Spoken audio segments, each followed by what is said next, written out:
네이버에서 AP투자연구소를 검색하시고 홈페이지로 들어오세요. 김영재 소장이 매일매일 실시간으로 추천 종목과 시황 분석을 진행하며 장 마감 후 결산 내역도 투명하게 공개하고 있습니다. 주식이 어렵고 종목 찾기가 힘든 분들을 위해 무료로 진행하고 있습니다.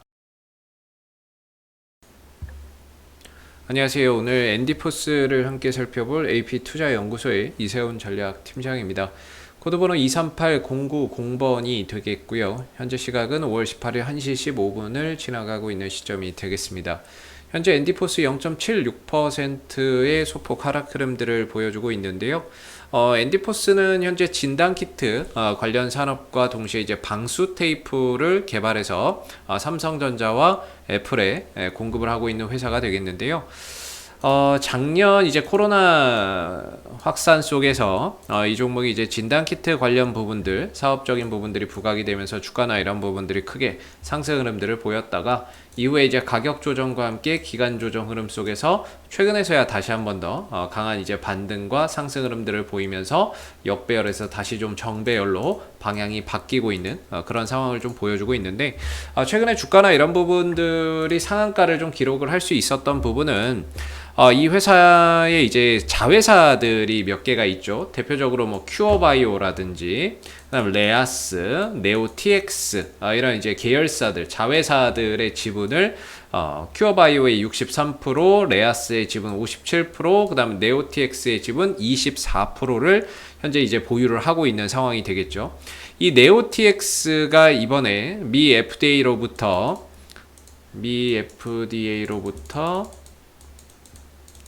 임상 이상 시험 계획을 승인받았습니다. 시험 계획을 승인을 받았는데, 이 회사가 이제 면역항암제 넵투모맙이라고 하는 면역항암제 넵투모맙이죠. 이름도 너무 어려워요. 그래서 이 부분에 대해서 미국에서 임상 2상을 진행할 수 있게끔 이제 승인을 받았다라는 소식이 엔디포스의 주가 상승으로 좀 이어지는 그런 이제 모습을 나타냈고요. 뭐 비소세포 폐암을 적응증으로 한다라고 하니까 앞으로 임상 2상에 돌입한 이후에 이 임상에 대한 긍정적인 결과나 이런 부분들이 또 전해졌을 때는 주가나 이런 부분들이 또 크게 상승하는 하나의 이제 또 포인트가 좀 될 수 있을 거라고 보여지고, 이게 이제 원래 네오TX에서 임상 1상이 지난해 2020년 10월 13일인가요? 이때 이제 임상 1상이 성공적으로 마무리됐다.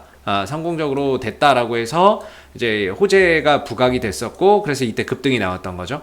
이때가 이제 10월 13일이 될 텐데, 이때 이제 한 20% 장중에 급등하는 모습을 좀 보였다가, 그 부분이 이제 2상을 해야죠. 1상이 마무리됐으니까 2상을 또 추진하는 과정에서 미 FDA 임상 승인을 받았다는 소식이 전해지면서 최근에 주가나 이런 부분들을 강하게 또 상한가로 보내는 하나의 좀 이유가 되기도 했었습니다.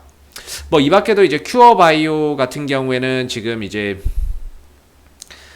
신장암 치료제 네오펩이라든지 뭐 이런 부분에 대해서 또 신약을 또 개발하고 있거든요. 큐어바이오도 현재 또 다양한 적응증을 대상으로 한 뭐 신약이나 이런 부분들을 또 개발을 하고 있기 때문에, 이런 부분에 있어서 이런 글로벌 제약사와의 뭔가 이제 협력, 기술 이전 또는 뭐 공동 개발 뭐 이런 부분들에 대한 이제 기대감도 장기적으로는 또 있다라고 봐야 되겠죠. 중요한 건 이제 주가의 방향인 것 같은데요. 그동안에 이제 계속해서 지난 10월 달을 정점으로 해서 주가가 계속 빠지고 있었어요.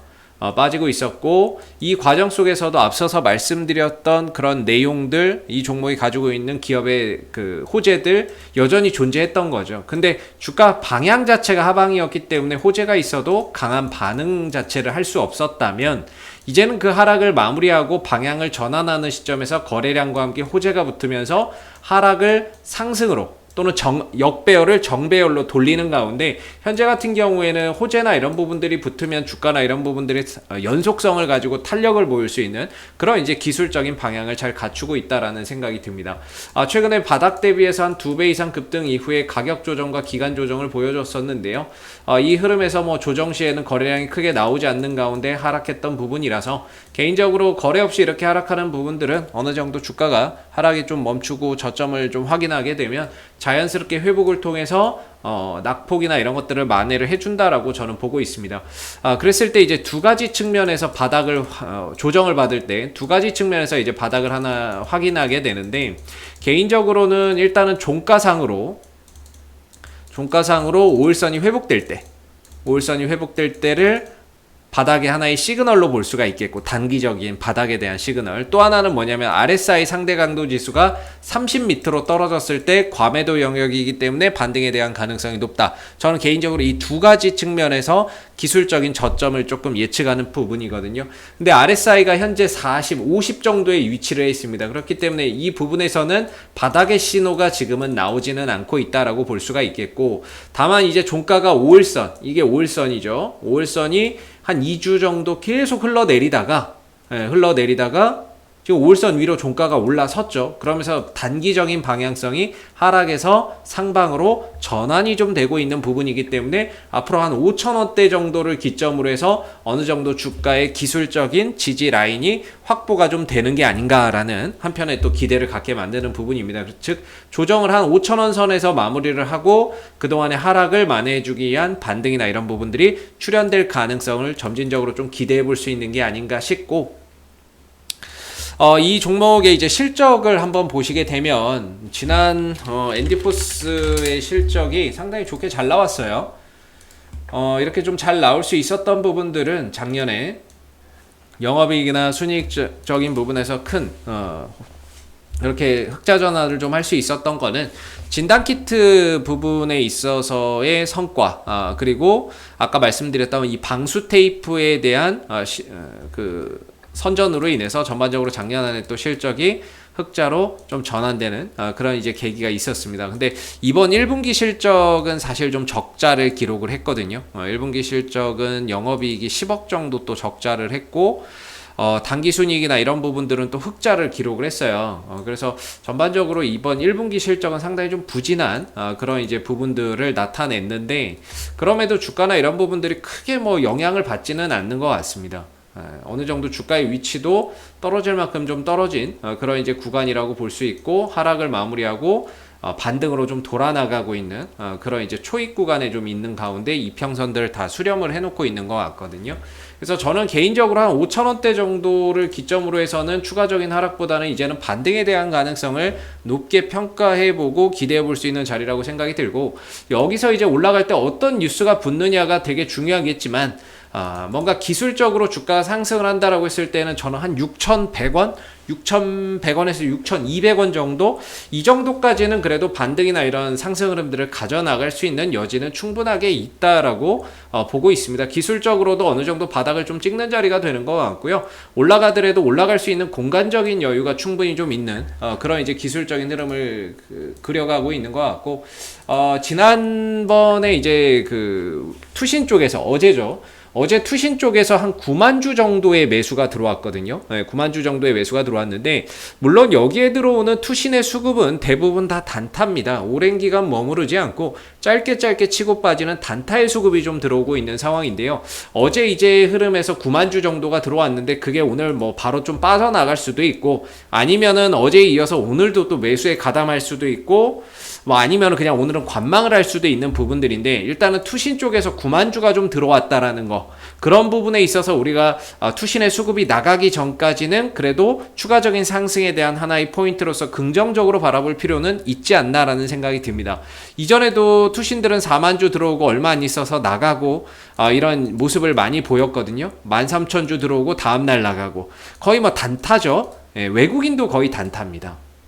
외국인도 20만 주 들어오고 다음날 20만 주 나가고 뭐 이래버리는데, 여기서 이제 큰 포인트, 뭔가 외인들이 산다, 투신들이 산다에 있어서 얘네들이 뭔가 모아가거나 잡아가는 것은 아니기에 큰 의미를 둘 필요는 없지만, 그러나 이런 큰 매수세가 좀 들어왔을 때에는 매수세가 들어오고 계속해서 뭐 유입이 추가적으로 된다거나 빠져나가지 않았을 때는 아무래도 추가적인 상승에 대한 포인트는 더 봐도 되지 않을까 이런 생각을 해보거든요. 그래서 어제 투신들이 한 9만 주 정도 들어왔는데 과연 오늘 그런 물량들이 좀 이탈되는지 아니면 남아있는지도 상당히 중요한 하나의 포인트가 좀 될 수 있을 것 같아요. 그래서 현재로서는 앤디포스는 어느 정도 조정을 마무리하고 반등을 좀 보여줄 수 있는 영역에 들어가 있는 것 같고요. 아래로 5,000원대를 기준으로 반등을 한번 기대를 해보고 추가적인 상승이나 탄력을 보였을 때는 6,000원대 초반 정도로 좀 저항대로 두면서 현재의 관점에서는 하나의 좀 박스권 흐름으로 관찰을 해봐야 되지 않을까라는 생각이 듭니다. 그래서 지금은 뭔가 팔아야 될 때라기보다는 반등을 좀 더 기다려봐야 되는 그런 시기라고 좀 보여지는 부분이고요. 앞으로도 앤디포스는 이슈가 생길 때마다 계속해서 리뷰 영상 올려드릴 건데요. 혹시 이 밖에 또 궁금하신 종목이나 이런 것들은 네이버에서 AP투자연구소 검색해서 홈페이지에 들어오시게 되면 이슈 종목 분석이라고 있습니다. 여기에서 여러분들이 보유하신 종목 또는 관심 있는 종목에 대한 궁금증 해결해 보시면 좋을 것 같고요. 그리고 매일 아침 이제 9시에 김용재 소장님께서 무료 추천 종목을 무료로 공개를 해드리고 있습니다. 그래서 무료 추천 종목이 필요하신 분들도 홈페이지에 방문하셔서 활용해 보시면 좋을 것 같습니다. 자, 앞으로도 앤디포스 이슈가 생길 때마다 계속해서 리뷰 영상 남겨드리고 있으니까는요. 구독과 좋아요 한번 눌러주시고 오늘 영상은 여기서 마무리하도록 하겠습니다. 감사합니다.